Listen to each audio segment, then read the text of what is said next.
I want to focus today just on the second reading, this little excerpt from Paul's second letter to the Thessalonians, chapter 3, verses 7 to 12. Keep in mind that, when we hear these letters, just remember there were real flesh and blood human beings just like us that Paul was writing these letters to. And then the other letters in the New Testament, right? They weren't just vague, generic theological documents. They were writing to real people about real situations. And so one thing to keep in mind, if you don't know this already, or to remember, if you do, is two things to keep in mind with St. Paul and his times and his letters, is that the Christians, our brothers and sisters in faith, the first Christians, they sincerely, we gather from reading their documents, that they thought Jesus was coming back within their lifetimes. So all the talk of the end of the world and the apocalyptic tone of Jesus' gospel passage today, in fact, they expect it to happen, again, within their lifetimes or soon after. And then secondly, in Paul's letters like this, as I mentioned just now a minute ago, they're not just vague, generic theological statements. Most of what we have as Paul's letters is him putting out fires, where it's getting back to him of problems and conflicts and struggles and things going wrong in the Christian family. And he's a leader of the church, and he founded some of these communities, and he's writing back to say, okay, I heard you guys are doing this, you knuckleheads, stop it. It's like, so that's what this letter is about. This is one of these things where there's something off in the community of the Thessalonians, the Christians. So I want to talk about that, but first, some related stories.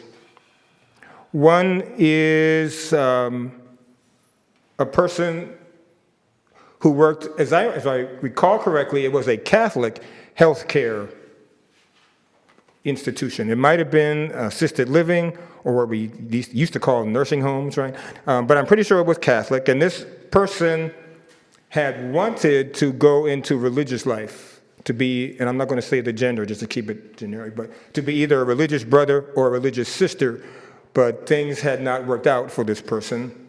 And so working at a Catholic healthcare facility, one thing this person wanted to do was spend a lot of time in the chapel, which in itself is a fine thing. It's a very noble thing.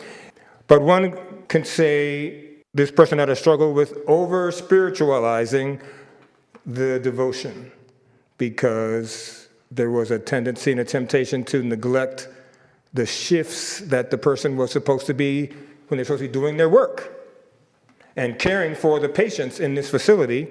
But instead, this person wanted to pray all the time and was apparently not particularly concerned that when showing up late or leaving the shift early. And people had to help this person realize, well, no, if you're working at a Catholic, let's say nursing home, just use that phrase. If you're working at a Catholic nursing home and you're supposed to be working from 8:30 to 4 o'clock, those patients, they need you to be caring for them. And you need to find some other time for prayer. So you might say this person over-spiritualized the spiritual life. But the other side of the coin, we don't want to under-spiritualize other dimensions of life. So for, just bracketing aside explicitly, I hate to say, churchy is the only word I can think of, not to be like cynical, but churchy things, or working for a church organization, right? So besides that, we don't want to under-spiritualize the other kinds of work that you do. All of you who don't work for the church full-time, which I guess is all of you except me, right? Don't under-spiritualize what you do and the importance and the significance in your relationship to God and your devotion to God and your commitment as a Christian. Your work, whether it's full-time motherhood or even full-time fatherhood, some where the dad is full-time taking care of the children and the wife works outside the home, whatever it might be. Or if you're retired and you might be doing some volunteer work, or you're doing the work of caring for another, a family member yourself, you're a caregiver, or whatever it might be.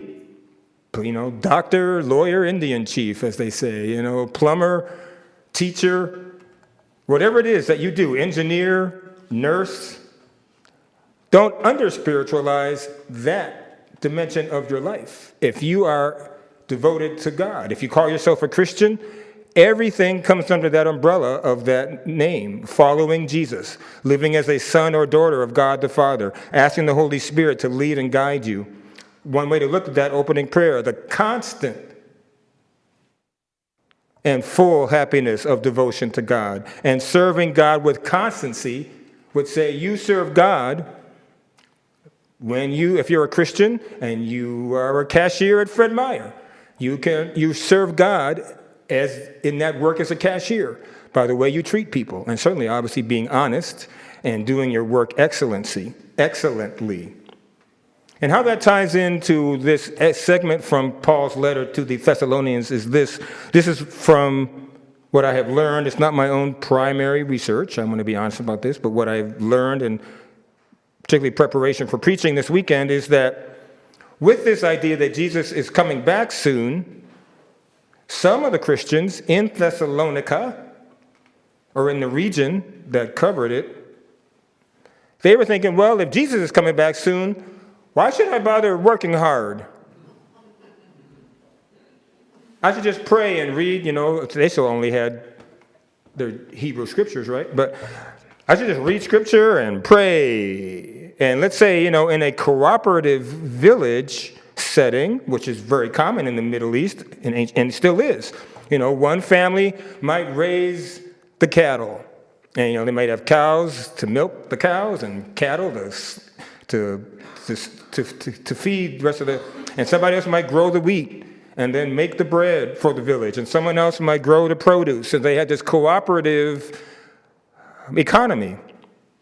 And if one of them thinks, well, Jesus is coming back next week or 3 months from now, who cares about raising the wheat? We'll make it with what we got stored up until Jesus comes back. Or I'm not going to bother watering, the artichokes and whatever else it is that they got, So that's the one thing that I gather was a problem of attitude, of over-spiritualizing their devotion to God and thinking, I don't need to work hard. I don't need to care for my family or my village. I don't need to show up on time because Jesus is coming back.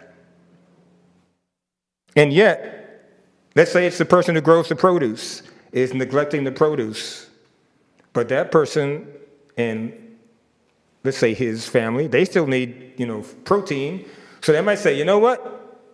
Mordecai, who's the beef grower in our village, I still want you to give me the same portion of beef that you give me.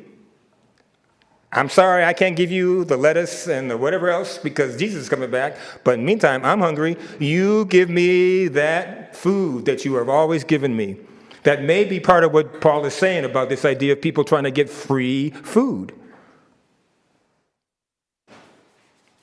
They're not wanting to do their share of the common work. They are being disordered. That's why when St. Paul says, some of you are acting disorderly. That's the understanding of what he's talking about. And so in that you see both extremes. Over-spiritualizing our spiritual life and under-spiritualizing the work dimension and facet of life, and whatever work may constitute. As I say, if you're semi-retired or retired, still, you guys do a lot of work. But this sense of the importance and the dignity of all forms of work, not just quote-unquote churchy work or religious work is important. Don't think that. Think that, a Christian plumber, a Christian engineer, a Christian teacher, they may not be teaching at a Christian school, but as a Christian devoted to God, they can say, Lord, use me as an instrument to help these children grow and develop. In fact, I would call your attention distinct from our gospel, which is from later in the Gospel of Luke.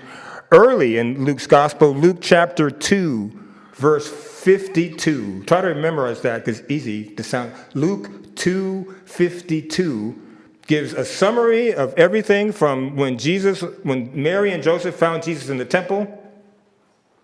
So we think he was 11 or 12 years old, till when we believe he started his public ministry, probably around the age of 30. So that slice of his life, from 11 or 12 years old to say 29 to 30, this verse sums all that up into one verse. Luke 2:52, this is a paraphrase, says, Jesus developed in wisdom, physical stature, and favor with God and with other people. Okay, so wisdom, physical stature, favor with God, relationship with God, and relationship with other people. And many Christians embrace that short little verse, Luke 2:52, as a model for all of us following Christ. Wisdom, developing our intellectual development, our mental capacities, learning, acquiring knowledge, and not just spiritual knowledge, any kind of knowledge, right? Physical stature is obviously your physical growth, your material needs, the stuff of practical life, if you want to call that. And then, of course, favor with God, your relationship with God, religion, spirituality, and the like. And then other people, relationship with other people, the social and relational dimension of life. In those four dimensions of life, I'm sure this is certainly true for lots of Christians across the Christian family, but particularly for Catholics,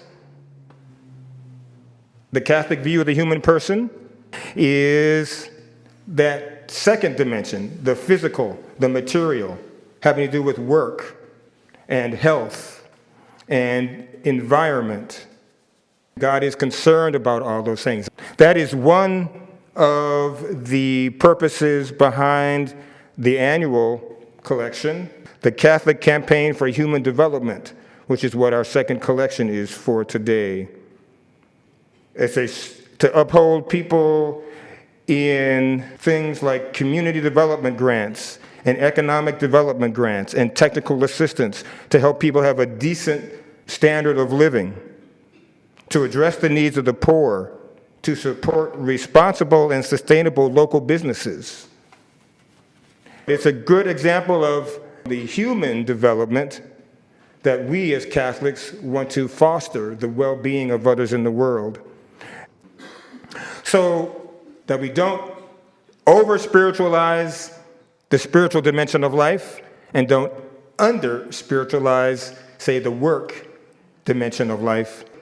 Let us ask God to lead and guide us both in our own lives and in support of the Catholic Campaign for Human Development for the good of others in the world, not because they're Catholic or Christian, but because we are.